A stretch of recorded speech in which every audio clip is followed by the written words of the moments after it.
اللہ تعالیٰ سورہ انعام میں بھی بتا رہے ہیں کہ یہی میرا سیدھا راستہ ہے، یہی میرا سیدھا راستہ ہے اور اسی پر چلنا اور راستوں پہ بھی چلنا، اور راستوں پہ چلو گے تو اللہ کے راستے سے بھٹک جائے گی۔ اللہ تمہیں نصیحت کرتا ہے تاکہ تم متقی بنو، سمجھا؟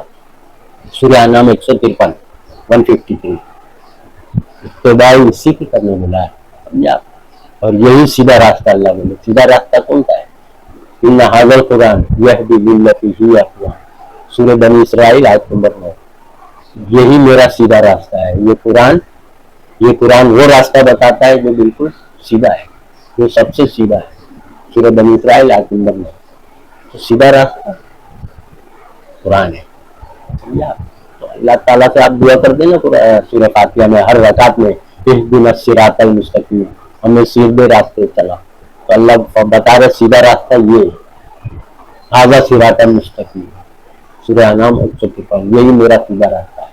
ان ھذا القرآن، سورہ بنی اسرائیل 9 نمبر، کہ یہ قرآن وہ راستہ بتاتا ہے جو بالکل سیدھا ہے، سمجھا؟ تو قرآن سے ہٹنے سے فرقے بن گئے، بھٹک گئے، قرآن سے ہٹ کے دوسری کتاب پڑھے بھٹک گئے، سمجھا؟ ایک ہی کتاب اللہ نے نازل کی نا، قرآن، دوسری کوئی کتاب۔ تو نبی صحابی جب تک کے تابعین سب قرآن پہ چلے، ایک ہی کتاب تھی اس زمانے میں، کوئی اور کتاب نہیں، سمجھا؟ یہ سب جو کتابیں چھپی نا حدیثوں کی، یہ وہ کتابیں لکھی گئی، اسی سے سب گڑبڑ اور فرقے بنے۔ کتاب لکھنے کو منع فرمایا تھا نا اللہ نے، ایسے لوگ کی خرابی ہے۔ سورہ بقرہ آیت 79 جو اپنے ہاتھوں سے کتابیں لکھتے دین کے نام سے، کہتے ہیں سب دین کی باتیں، سمجھا؟ تو منع تھا نا کتاب لکھنا، تو کیوں لکھے کتاب؟ سمجھا؟ کتاب لکھنے سے سب فرقے بنتے چلے گئے، ہر گروہ اپنے عالم کو رب بنائے بیٹھا، ان کی کتابوں کو، ان کی باتوں کو فالو کر رہے ہیں، ہر گروہ۔ کوئی امام بخاری کو فالو کر رہا ہے، کوئی مولانا زکریا کو تبلیغی جماعت فضائل اعمال فالو کر رہی، کوئی فیضان سنت پڑھ رہی، کوئی احمد رضا خان کی باتوں کے سوچیے اللہ کی چھوڑ کے اللہ کی کتاب دوسری کتاب پڑھے، گمراہی، سمجھ رہا؟ سوچیے آپ، بہت اہم ہے۔ اللہ فرما رہے ہیں جن لوگوں نے نبی دین میں فرقے بنا لیے ان سے تمہارا کوئی تعلق نہیں، اللہ ان کا قیامت میں فیصلہ کرے گا، سمجھا؟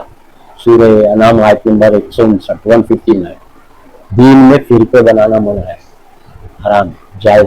تو فرقے فرق، قرآن سے فرق کیے تو فرقے بن گئے الگ، قرآن سے فرق کی تو قرآن سے فرق کیسا ہے؟ قرآن سے فرق، اس سے ہٹ کے دوسری کتاب ملاوٹی فرق، کوئی سی بھی کتاب قرآن کے ساتھ میں کوئی اور کتاب لائے تو فرق ہوا، تو فرقے بن گئے۔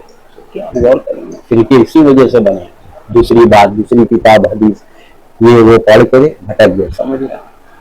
اللہ تعالیٰ نے تو بولا ہی نہیں نا دوسری کتاب پڑھنے کے لیے۔ قیامت کے دن اللہ تعالیٰ اس قرآن سے ہی فیصلہ کرے گا، حساب کتاب۔ میری آیتیں تیرے پاس آئی تھی، آیتیں کہاں ہے؟ پوری آیتیں قرآن میں، قرآن کے باہر آئی تھی نہیں، پوری آیتیں قرآن کے اندر ہی ہے۔ تو میری آیتیں تیرے پاس آئی تھی، اللہ قیامت میں تو ہر انسان کو بولے۔ سورہ مومنین آیت نمبر 105 کہ تو نے انکار کیا، جھٹلایا، سمجھے؟ سوچیے آپ، آیت آئی تھی تو اسی لیے فرقے میں پڑھنا منع ہے، سمجھے آپ؟ کوئی نام بھی دینا منع ہے، نام اللہ نے رکھا ہے، ہم نے تمہارا نام مسلمان رکھا ہے، پہلے بھی اور کتاب میں اور بک میں بھی، قرآن میں بھی، تو اپنے آپ کو مسلمان کرو، فرقوں میں مت پڑھو، کوئی نام دے نہیں سکتے۔ اللہ کے نبی صلی اللہ علیہ وسلم مسلم تھے، ابراہیم علیہ السلام مسلم تھے، کوئی اور تھے، کوئی اور نام تھا، یہ لوگ کا نہیں۔ آپ سوچیے، آپ بچنا ہے فرقوں سے تو قرآن کو پکڑنا ہے، کامیابی کی منزل اللہ تک پہنچنا ہے، کامیاب ہونا ہے تو قرآن کو فالو کرنا ہے۔ ہر انسان کے لیے قرآن ہے نا، قیامت تک کے آنے والے انسانوں کے لیے قرآن ہے، تو اس میں ہر سوال کا جواب ہے۔ جبھی تو سب انسانوں کے لیے، ہر انسان کے مسئلے کا حل قرآن میں ہے، ہر انسان کے سوال کا جواب قرآن ہے۔ جبھی تو قیامت تک کے لیے نبی، جب قرآن نازل ہوا اللہ کے نبی صلی اللہ علیہ وسلم، اور آج ہم اور آپ ہے 1450 سال ہونے آئے، 1450 سال تک ہے نا قرآن ایز اٹ از، جیسے کا ویسا، اس کی حفاظت اللہ کر رہے ہیں، سمجھا؟ اس میں ملاوٹ کر ہی نہیں سکتا، اللہ اس کی حفاظت کر رہے ہیں۔ سورہ ہجر میں اللہ فرما رہے ہیں اِنَّا نَحْنُ نَزَّلْنَا الذِّكْرَ وَإِنَّا لَهُ لَحَافِظُونَ، سورہ ہجر آیت نمبر 9۔ ہم نے اس نصیحت کو ہم نے نازل کیا اور ہم ہی اس کی حفاظت کرنے والے۔ تو آپ سوچیے، آپ اس کی حفاظت ہے، اسی لیے قیامت تک کے لیے اس کی حفاظت اللہ کر رہے ہیں، ملاوٹ اس میں نہیں ہو سکتی۔ تو پورے انسانوں کے لیے رہنمائی، گائیڈنس مکمل قرآن ہے، سمجھا؟ جو بھی ہے۔ اور ابھی نماز کا طریقہ آتا ہے، یہ سب بول کے جاہل گمراہ کرتے ہیں، قرآن سے دور کرتے ہیں۔ ارے بھائی، قرآن میں بولا ہے نا نماز قائم کرو، اور کیسے قائم کرو وہ بولا ہے۔ دیکھو وہ خانہ کعبہ جو مکے میں ہے، خانہ کعبہ پوری دنیا کے انسانوں کے لیے ہدایت، تو وہاں دیکھو نماز، روزہ، ہر چیز وہاں دیکھو بولا اللہ، قرآن نہیں بولا ہے کہ نماز، یعنی جو بھی تم کو دیکھنا ہے ہدایت وہاں ہے، سمجھا؟ خانہ کعبہ ہدایت ہے، اللہ تعالیٰ کو ہدن للعالمین، ہدایت ہے پورے عالمین کے لیے۔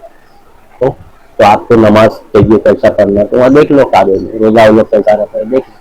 کتاب لکھنے کی ضرورت نہیں، کتاب لکھے تو سب جاڑے جاڑ کے ملاوٹ کرے نا، کتاب لکھنے کی ممانعت تھی تو اس نے بھی لکھا، صحابی کیوں نہیں لکھے، تابعین کیوں نہیں لکھے، نبی صحابی تابعین نہیں لکھے نا 200 سال تک، تو کوئی کتاب نہیں۔ جب سے کتاب لکھنا شروع ہوا، بخاری، مسلم، ترمذی، ابو داؤد، ابن ماجہ، نسائی، سب حدیثوں کے اندر دشمنوں نے ملاوٹ کر دیا، ہٹا دی، سمجھا؟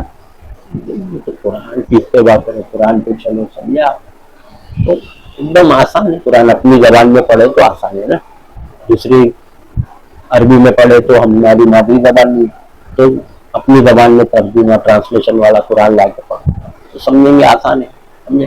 قرآن ہدایت ہے، اللہ فرما رہے، اور ہدایت کعبہ بھی بول رہے اللہ، قرآن ہدایت ہے، سب مان رہے، کعبہ بھی ہدایت ہے بول رہے اللہ تعالیٰ، پریکٹیکل تمہارے لیے رکھا ہے وہاں، کیسے نماز پڑھنا، کیسے روزہ رکھنا، سب پریکٹیکلی دیکھو وہاں، کعبہ ہدایت ہے، سورہ عمران آیت 96۔ جب قرآن کو ہدایت مانتے تو کعبے کو بھی ہدایت بول رہا، اس کو نہیں مانو گے؟ سوچو، آپ فرقے میں پڑھے تو کہاں سے مانیں گے؟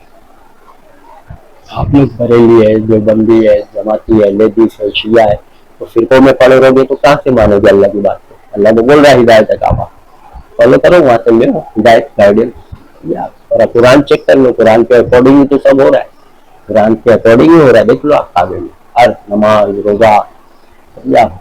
جو بھی ہوتا ہے وہ قرآن کے اکارڈنگ ہی کام ہو رہا ہے، سمجھا؟ قرآن کے خلاف نہیں ہو رہا ہے۔ فرقوں سے بچو، اور اس کا بچنے کا ایک ہی راستہ ہے کہ دوسری کتاب مت پڑھو، صرف قرآن۔ قرآن مکمل کتاب ہے، انسانوں کے لیے ہدی للناس، پورے انسانوں کے لیے ہدایت ہے، سمجھا؟ تو اس کے اندر مکمل ہدایت ہے، ایسا نہیں ادھوری اللہ نے اتارا ہے، ہر سوال کا جواب، ہر مسئلے، ہر عقیدے کا سوال کا جواب اپنی زبان میں پڑھو، ترجمے سے تو آگے جانکاری، نالج ہے، سمجھا؟ وآخر دعوانا الحمد للہ رب العالمین۔